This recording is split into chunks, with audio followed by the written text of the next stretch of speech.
Hungry ghosts, welcome. Well, it's now Ramadan, and it's a time when I break myself of habits and attachments that I may have.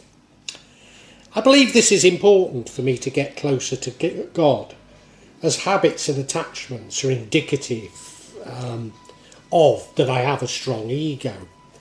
But even more importantly, I believe that we need to rid ourselves of all habits and attachments before we die, as we'll be consumed by these in another life. And this includes attachments to our possessions and, as I've recently realised, to our loved ones. And now, very recently, in fact today, I came across the Buddhist concept of hungry ghosts. And I was rather surprised that it's remarkable, when you scratch the surface, it's remarkably close to what I believe.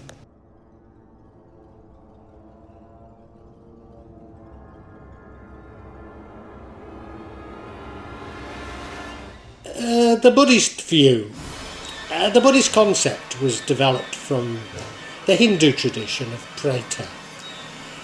The idea of hungry ghosts is probably taken, however, furthest in Chinese, Vietnamese, Japanese and Tibetan Buddhism. You may know that I know Vietnam very well, and of course it's a part of their culture because there's so many atheists in Vietnam. But they too would believe in hungry ghosts. So to see it as exclusively Buddhist, it's gone into the culture. Buddhists believe that if we commit sins, then we become a hungry ghost, unable to sate our need for this attachment. So you can see how close it is to my concept of needing to rid ourselves of these before we die. That we be cursed with a need to keep doing what we are burdened with. In Chinese and Vietnamese Buddhism, they believe there are 6 paths depending on our karma. And a hungry ghost is at level 5, the level above level 6, which is hell.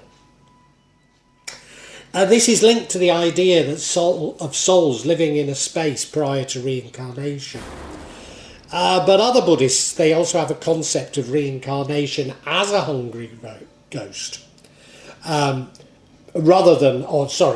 well as you could be reincarnated as an animal or another human. The realm of the hungry ghosts is the realm for the stingy, the greedy. Those who believe that they're not reincarnations, see that they can show themselves to those of us who are on earth, although they're normally invisible to us. An alternative view is that we've trained ourselves not to see them. Now, the difference between this level 5 being a hungry ghost and being sent to hell is this isn't a permanent punishment.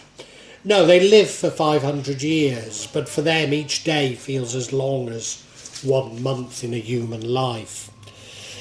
Often it's said that they're in a permanent cremation, and therefore often they're seen as being on fire. They're constantly looking for something to believe in, because they don't trust other ghosts, they don't trust people. They find it therefore it's very difficult for anybody to help them. And this strongly parallels with what I've said about people being sent back as, well, the dark triad, but psychopaths and narcissists. Indeed, it's believed that they become greedy as a result of not being loved by their parents. So very similar to the theories of how narcissists are created. If you have plenty, and it's what they're looking for, they'll never be sated by it, and they'll simply take and take. So, I've commented on this, my experience of this, of people that I've given to, and they're never satisfied. They have a sense of entitlement that they need to keep taking from me, and maybe this helps explain it. It's just like what I've argued about psychopaths and narcissists, isn't it? And many Buddhists also make this connection, seeing hungry ghosts as people reincarnated as narcissists, or that they're humans, or alternative, they're humans who are aware that they're making themselves into hungry ghosts in a future life. They also make the connection with the hoarding of property that I've talked about in so many vlogs on so many occasions, that they find it unbearable to share their possessions with others. Their attachment to their possessions leads them to miserliness, but they can also take it far further and attempt to impose these attitudes of others. Again, just as I've suggested, there exists a hegemony of psychopathy, trying to make us all greedy and envious. In fact, that's how I characterised modern society. But it goes even further still, that they seek to impose a cruelty on others. Buddhists see this as a form of madness because, they seem to enjoy cruelty for the sake of cruelty. But also these ghosts are people who have detached themselves from their family or religious traditions. And in doing so, they break their bonds with their ancestors. Because the link to the ancestors is through the parents. But in doing so, they break the links to the ancestral landscape, and to culture itself.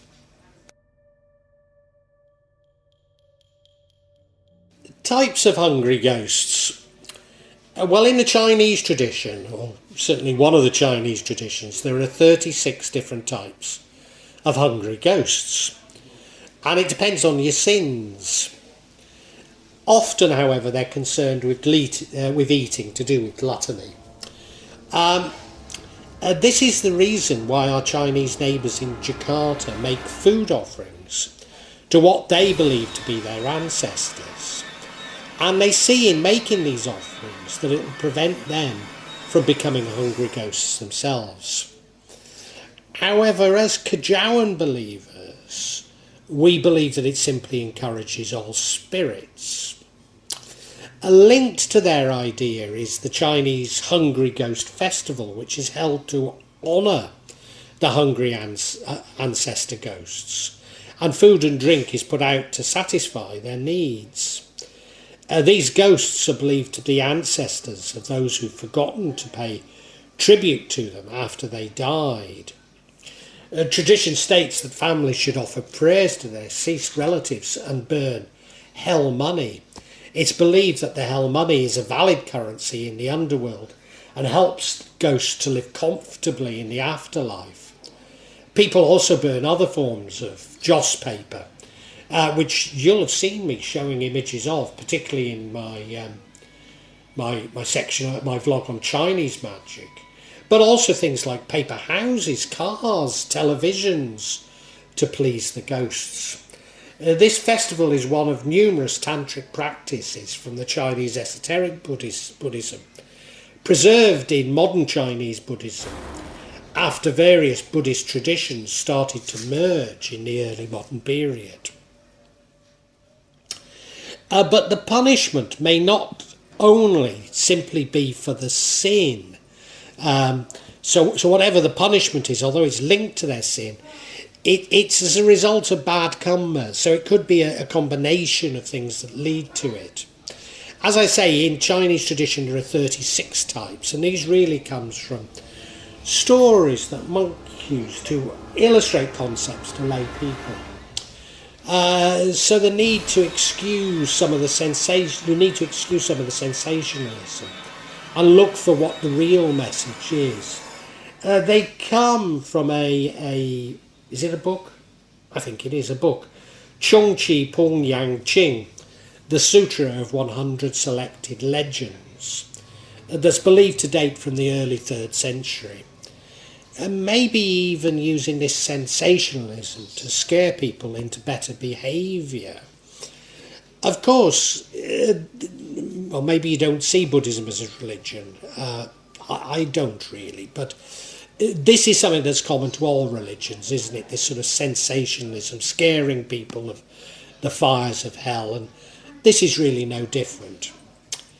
In fact, if you listen to my vlogs on Indonesian ghosts, you'll notice some very strong parallels between these 36 idealised types of ghosts and the idealised ghosts within Indonesian culture. I'm not going to name them all, but to name a few, there's the excrement eater. And this comes about if the person has fed monks in impure food. In some versions, all food that the ghost touch turns to excrement. The poison eater, well, that's somebody who's used poison on others, probably to kill them. The vomit eater, he eats good food. This is somebody who eats good food but doesn't share it with their wife. The fragrance eater, this is somebody who doesn't share good food with others. The incense eater, somebody who has sold bad incense, but for high prices of good incense. The poison eater, I've already had it, hasn't he? The needle mouth ghost, somebody who claims does not have enough food to feed to monks. The sermon eater, someone who gives bad sermons to become famous. We all know of a few of those, don't we? The thirsty ghost, someone who's adulterated wine. They're often found by streams and rivers, but can only drink mud, not the water. There's the life force eater. This is somebody who has looted cities or is a corrupt bureaucrat. Shapeshifter, a woman who seduces men to steal their money. The child eater, someone who has promised to help somebody for money but doesn't do so. There's the dweller at the crematorium or cemetery or dweller with the dead. Somebody who's asked for donations for the sick but keeps it for themselves. The tree dweller, somebody who's cut down trees belonging to monks. The cauldron body, somebody who's killed somebody to steal their money. And as I say, there's 36 in total, from the sublime to the ridiculous. Of course, there's also stories of hungry ghosts with deformed genitalia, such as unfeasibly large testicles. I don't know how many you would remember in Viz, but Buster Gonad, the cat with the unfeasibly large testicles. Again, this is seen as a punishment for corrupt government officials, rather than sexual misconduct per se. Although there are, of course, hungry ghosts associated with this as well. What could we learn? Well, becoming a hungry ghost is a tragedy for the individual, but it's also for the community they inhabit. So if we see psychopaths and narcissists as children who've been hurt, probably by their parents, then it's easier to forgive them for the harm they've caused you. And indeed, that's exactly what I've done. Now, I'm not saying this lightly. You may have heard that I suffered 20 years of the most incredible abuse by a psychopathic covert narcissist. And it seemed to destroy who I was, to destroy my very fabric. In addition, for over 10 years, my brother-in-law has been trying to kill me using black magic and to destroy my wife, who's his little sister's mind. But I have learned to pity him because he seems to be addicted to creating misery. Indeed, often the acts which create hungry ghosts are beyond logic. Karma's already been returned to my brother-in-law's family, and they're now experiencing the sort of bad luck that I have for over 10 years. But we're now in Jakarta, and when we left, the very day we left Java for Jakarta, one of his son-in-laws developed pressure on the brain, just as I believed that myself, my wife and Titi had developed. I thought at the time due to lead poisoning, but maybe I'm changing my mind. And nevertheless, I've handed the brother, and therefore his family, over to the universe. You could see this, I've handed them over to karma, as I don't believe that I can change him. And believe me, I have. I've prayed long and hard for him to change. I've prayed for his salvation. And I think this latest events where he's resurrected what he was doing before is to show me, is to teach me a lesson. I don't know if it's to teach me a lesson to keep on going with trying to help, or to show me that some people can't be helped. Buddhists claim that you can only really help them through a community effort. So maybe I can only do this by changing how the whole family relates to him. And certainly that's something that I have, well, both me and my wife have tried to do. We've been working on it for over 5 years, and we're not going to change the other family members for sure, because they too have suffered. But yeah, we've moved back to Jakarta. Why did we move back to Jakarta? Well, we found that one of his sons, his son, not the son-in-law, the pressure on the brain, had been making holes in our house and putting rats into it. So when we returned back one time from Jakarta, our house had been overrun with rats, causing damage to furniture and soft furniture, costing us money. And so we repaired the holes. But 4 days later, we noticed some new holes. So we knew it was them. I mean, this is the point with, well, I don't know if the son is a hungry ghost, but if they are hungry ghosts, this is the point. They think everybody is as stupid as them. And they really resent it when we find them out. Like, it's fate that they should have got away with it. Yeah, it does defy logic, as the Buddhists say. It also suggests, the other thing that I take from all this, my ideas about the hoarding of God's bounty is a valid concept. So you might have heard me talking about how so many of the problems in the world are to do with the hoarding of God's bounty, to do with greed. But it's not through envy. It's not through envy that I'm concerned about it. But it is compassion. It's compassion. For there are those in the world now who are attempting to control all of the resources that God blessed us with, attempting to have everything for themselves. And you have to see them as simply hungry ghosts and have compassion towards them. But it also suggests to me that we should shun possessions. Be loving, be charitable, and avoid becoming hungry ghosts ourselves.